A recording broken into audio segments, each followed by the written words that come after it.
Seseorang bertanya, gimana sih caranya hidup itu terasa tenang? Bagaimana sih caranya biar hidup ini nggak sumpek terus? Apa solusinya? Yang solusinya pertama yaitu sabari segala sesuatu yang telah terjadi. Ini kunci pertama. Kunci pertama itu yaitu sabar. Harus sabari apa yang sudah terjadi. Yaitu kunci kalau kita pengen hidup kita ini tenang. Kalau kita mikirnya sumpek terus, mungkin kita kurang sabarnya.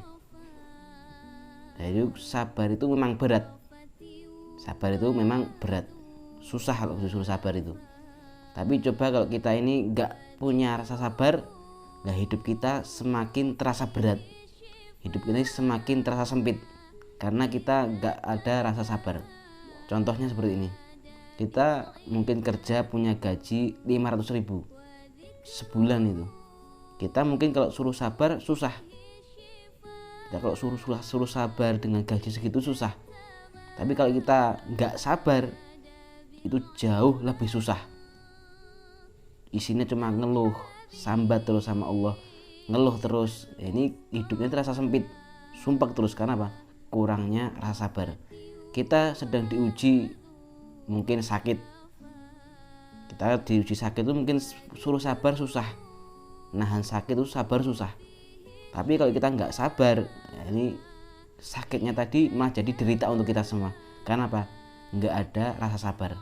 Maka kunci hidup kita tenang, kunci agar hidup kita ini nggak sumpah, itu salah satunya adalah kuncinya sabar. Sabarnya kita betul-betul pegang. Orang kalau sabar nerima dengan segala ketentuan Allah, terasa hatinya ini lapang.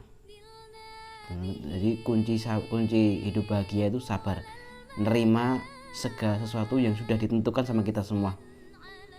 Kemudian apa solusinya lagi? Itu yang kedua, syukuri yang sudah kita miliki. Nah, ini mungkin yang berat nih. Syukuri segala sesuatu yang sudah kita miliki. Apapun yang sudah kita miliki, syukuri. Entah itu bentuknya cuma sedikit, entah itu bentuknya mungkin gaji yang sedikit tadi, tapi sudah kita miliki, ya kita syukuri. Nah, itu kalau kita pengen hidup kita ini seneng, tenang, syukuri apa yang sudah kita miliki. Nah, syukur itu juga kunci daripada agar kita ini hidup kita ini tenang, nggak sumpek mikir semua beban. Itu syaratnya kita harus syukuri apa yang sudah kita miliki. Kita punya istri satu, ya kita syukuri. Bentuknya gimana, bentuknya jelek gimana pun tetap kita syukuri. Pokoknya semua yang sudah kita miliki itu syukuri. Punya kerjaan, mungkin kerjaannya berat, nah, kita syukuri. Kita punya anak, mungkin anaknya kurang bandel, anaknya kita bandel, syukuri. Karena kita sudah punya anak. Banyak di antara kita yang mungkin belum dapat punya anak, mungkin di luar kita yang mungkin masih susah kerjaan, tapi kita sudah memiliki kerjaan. Meskipun kerjaannya tadi susah, tetapi kita wajib syukuri. Itu yaitu cara yang kedua agar kita ini hidup kita ini tenang, nggak sumpah, yaitu syukuri apa yang sudah kita miliki. Dan yang terakhir, solusi agar hidup kita ini tenang, yaitu dekatkan hidup kita, sambungkan hati kita dengan Sang Ilahi dan Nabi Muhammad Shallallahu Alaihi Wasallam. Jadi yang terjadi, sambungkan hati kita kepada Sang Ilahi dan Nabi Muhammad sang penutup para nabi. Nah, itu yang ketiga. Hati kalau sudah nyambung sama Allah, hati kalau sudah nyambung sama Rasulullah, bawaannya itu senang terus. Kenapa? Di hati kita ada Allah. Dikasih cobaan berat, ada Allah. Dikasih cobaan berat, lihat Rasulullah itu cobaannya bertubi-tubi.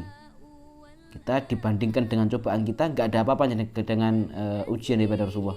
Tapi kita lihat bahwasanya Rasulullah ini adalah makhluk atau manusia yang paling banyak senyumnya. Padahal kita tahu Rasulullah ujiannya berat, cobaannya berat, tapi beliau selalu menghadapinya dengan rasa sabar, dengan rasa syukur kepada Allah Subhanahu wa Ta'ala. Jadi yang terakhir tadi, solusi agar hidup kita tenang, hati kita dekatkan dengan Sang Ilahi dan sambungan hati kita dengan Nabi Muhammad sang penutup para nabi. Ada tiga cara tadi. Yang pertama, sabari hal-hal yang sudah terjadi. Yang kedua, syukuri apa-apa yang sudah kita miliki. Dan yang terakhir yaitu sambungkan hati kita, dekatkan hati kita kepada Sang Ilahi dan kepada Nabi Muhammad, sang penutup para nabi. Insya Allah dengan cara itu tadi hidup kita akan terasa senang, jauh dari kata sumpek dan jauh dari segala beban pikiran yang ada di dalam pikiran kita semua.